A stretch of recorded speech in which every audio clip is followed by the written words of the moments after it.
Hello, Warhawk fans. Aaron Buttonhoff, play-by-play voice for the Willmar WarHawks, here with the coach again, Coach Kirk Olimb. And Coach, you know, we talked about this going into this weekend. Alexandria, New Ulm, you needed 4 points.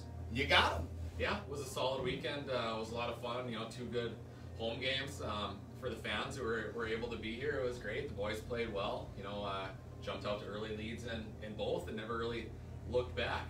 You know, we didn't quite play a full 60 in either game, but you know, we played you know, solid 30 or 40 or so, and our goalies played well, and yeah, overall it was a great weekend. It was at 7-1 and 5-2, and then outshot them quite a bit. So it was a good weekend overall.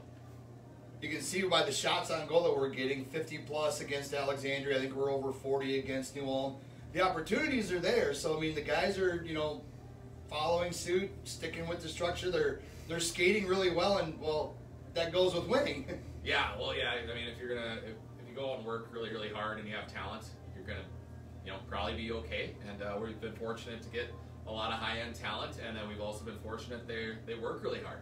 And if they're not working hard, you know, they won't be playing. There's other guys that'll work really hard and are also really talented. So it's a great situation, great culture. You know, practice out there is a ton of battles, and they're working hard in practice too, and then it's translating to games. But yeah, I mean, seven goals in that first one against Alexandria, and then 5 against New Ulm, and missed a bunch of chances too. But when you score 12 goals in 2 games, that's pretty decent. You like your chances to win, and yeah, a lot of them were just hard-working kind of goals, which I love. You know, mixed in with a few really nice plays here and there too. When you look at the standings, we're sitting in second place all by ourselves, 2 points up on Granite City, but they've got a few games in hand. Everybody else has maybe like 1 or 2 games in hand on us. So sooner or later, if Granite starts putting some wins together, it might look a little bit different after this weekend. But you can only do what you can do, right? Yeah, absolutely. So we control what we can control, and that's, you know, when we play, whoever we're playing against, we try to win that game. And that's all you can do. So we got Alexandria coming up on Saturday. We're going to try to win that game, and then we'll move on. Then we got New Ulm the following Wednesday, I believe, and we'll try to win that game. And you know, and then eventually we'll play Granite City again. And then, you know, if we're beating them in our head-to-heads, that's going to go a long ways. And I guess if they win all of their other games, I haven't done the math, but you know, you can go down these rabbit holes on that. If they win every single game other than when they play you, would they still be ahead of you in the standings? Like, we won't worry about any of that for a long time. You don't need to do that. That's my job as the media guy. I get to go down those rabbit holes. Right. But yeah, we played, what, 20 games now, and we're 10-10? Right. So we're looking to have a better record in the last 20 is what we're looking to do. And obviously you play to win the game, so you're trying to win each game. Led me right to my next thing. We're sitting at 10-10 halfway through the season. Before the COVID pause, we were 5-9. So you look at how we've done since the COVID pause. Yes, some talent has been brought into this hockey team, but it's helped everybody. We've said it before. It's helped everybody up their game a little bit. Yeah, absolutely. At one point we were 2-8, I believe, if you look back, and then we're 8-2 in our last 10. So it's good. That's turning in the right direction. We would have really liked to win those 2 that we lost out of the last 10. They were, you know, ones that we felt we could have won. So yeah, like I said, we're looking to win every game, and you know, I tell the guys all the time, our little slogans become something to prove. So you have something to prove every time you go on the ice, whether it be to me and Connor, you know, the coaching staff, here every day in practice, whether it be to your teammates, whether it be to yourself, your parents, maybe coaches that overlooked you in the past. You know, if you want to get to that next level, you got to prove that you're worth it, because everybody's trying to battle to get there right now. And so we go out and looking to prove, you know, individually and also as a team. Like in our heads, in my head, and in the boys' heads, like still that Willmar WarHawks team that was, you know, not all that great last year. We did okay, but missed the playoffs in 5th out of 6th. Year before, dead last.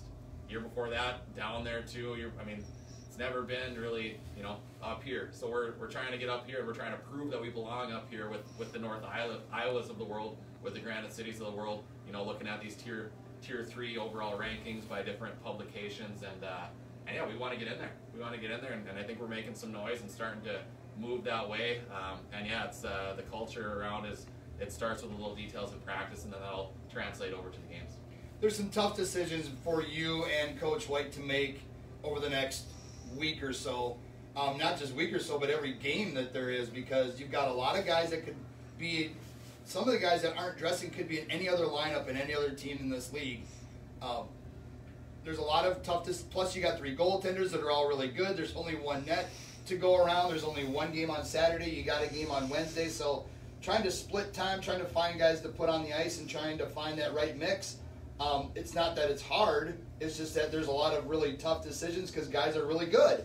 Yeah, no, I mean, it is hard. It is hard, but it's a good problem to have, and it's a good to have these difficult decisions.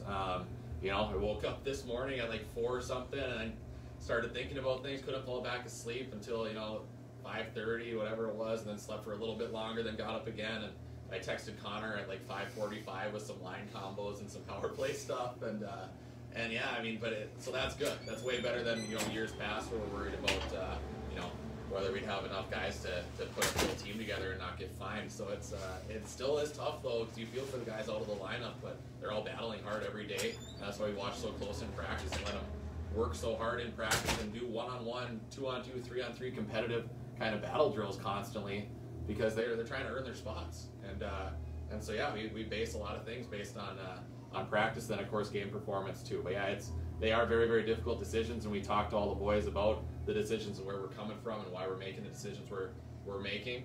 But still, they're going to be tough pills to swallow for guys at times. But there's always opportunity elsewhere with teams that are maybe lower in the standings that we could send guys to, and we've relayed that message to the boys as clear as we can. And yeah, the guys want to stay, but before this deadline comes up on the 6th, if they want to go, we'll make accommodations for whoever. But yeah, we got a great group that the boys seem to all be bought in and want to win a Fraser Cup. When you look at you talk about the practices, they're very, and I just watched this one, they're very spirited, they're very upbeat, they're very physical. But how much do you tell the guys, yeah, be physical in practice hard, but let's try not to hurt anybody? Yeah, no, that's exactly. I usually say something along the lines of, play physical, but don't kill each other kind of deal, and keep it clean. Obviously, I mean, we're looking to keep it clean always in games, constantly saying, beat them on the scoreboard, beat them with our shoulders, dominate, play the right way. In practice, it's the same thing. So no stick work, no hits from behind, no high hits. I mean, and when it gets later in the week, Wednesday, Thursday, we'd say just, get your bump, rub outs, not any big hits. But Monday, Tuesday, we try to let them go pretty good, pretty full bore. Because when you have this many guys and everybody's battling, you gotta let them loose and play and see what they got. And then if somebody does get hurt, knock on wood, hasn't happened in practice here, nothing serious. There's somebody else that can step up and play. And so, things happen. I guess we have had injuries just from little bumps, kind of freak stuff. So it just is what it is with the game of hockey. But yeah, you don't want anybody getting hurt. That's for sure. Don't forget to check out our website, WillmarWarHawks.com. Tickets will be on sale shortly in like a day or two for the game on Saturday. Saturday night, 7:10 drop of the puck, right here at the Willmar Civic Center Arena, the home of the Warhawks. Check out our website, check out our social media pages. All the information will be there. You can also go to our website and check out those great throwback high school uniforms that we wore for community night, and we'll wear, I believe, three more times. We're going to auction those off, give that off to the United Way of West Central Minnesota and the Willmar Food Shelf. Great jerseys. Check them out. You can see them when we play.